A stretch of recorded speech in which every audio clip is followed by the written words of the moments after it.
children. Today's topic is nearer and farther. Now what is nearer? जब भी कोई चीज़ हमारे पास होती है तो वो हमारे नियर होती है, और कोई चीज़ हमसे दूर होती है तो वो फार होती है.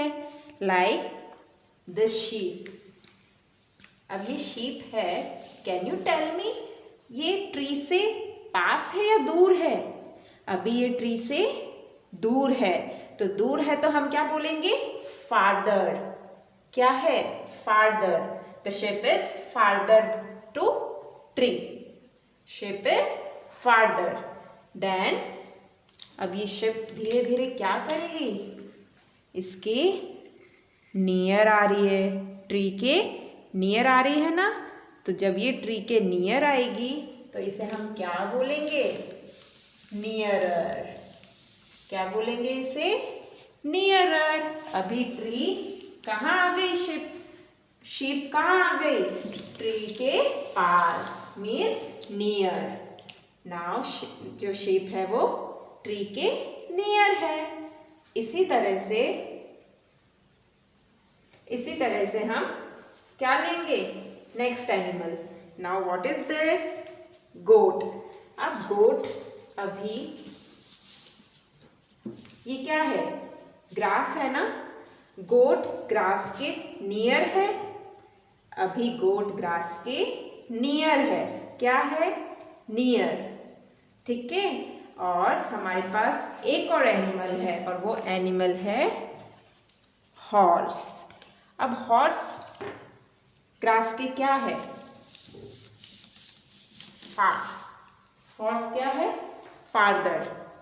Goat is nearer to grass and horse is farther. Horse is nearer.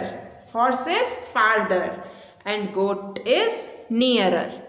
Goat grass के पास है तो वो near है, और horse दूर है तो वो far है. यहाँ से horse grass के भी far है और tree के भी far है ना. तो यहाँ पे शीप ट्री के नियर है, गोट ग्रास के नियर है, बट गोट ट्री से फार है, और हॉर्स ग्रास से फार है. Now we will see some more examples. Now here you can see this watermelon. ये जो टॉय है ना हमारा, ऑटो, कार और ये जो फ्रूट्स हैं, ये सब इस वाटरमेलन के क्या है? नियर है. क्या है? नियर है. सब इसके बिल्कुल नियर है. अब कार क्या हो गई? फार. कार इससे क्या हो गई? फार. देन दिस फ्रूट, ये भी इससे क्या हो गया? फार. देन दिस, ये भी इससे क्या हो गया? फार. ये सब क्या हो गए? फार हो गए ना. तो अब ये सब तो फार हैं, तो which object is nearer to watermelon? Auto. Auto is nearer. Auto is nearer. And now auto is also farther. Auto is also farther to watermelon. Right? Now all objects are farther to watermelon. सारे object क्या है? watermelon से दूर है, हमारे toy से दूर है, मतलब फार्दर है. पहले वो क्या थे? पहले सब नियरर थे. क्या थे? नियरर.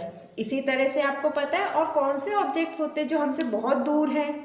और जो ऑब्जेक्ट हमसे दूर होता है ना, जब हम उसको दूर से देखते हैं, मतलब फार ऑफ देखते हैं, तो वो हमको स्मॉल भी दिखता है. जैसे अभी ये कैसा दिख रहा है आपको? स्मॉल, क्योंकि ये अभी हमसे फार है. और जैसे जैसे हम इसको हमारे नियर लाएंगे तो ये कैसा दिख रहा है? अब बिग. कैसा दिख रहा है? बिग दिख रहा है ना.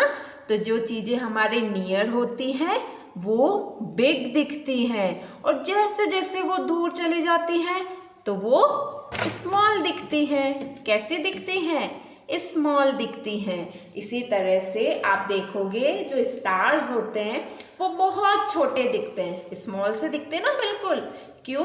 क्योंकि वो हमसे बहुत फार है, बहुत ज़्यादा फार है तो वो स्मॉल दिखते हैं। सन भी फार है बट वो स्टार से कम दूर है, इसलिए सन हमको थोड़ा बिग दिखता है और जो स्टार्स है वो बहुत स्मॉल दिखते हैं। ओके, सो आज हमने क्या पढ़ा? Nearer and farther concept. अब इसकी वर्कशीट आपको करनी है। Bye bye.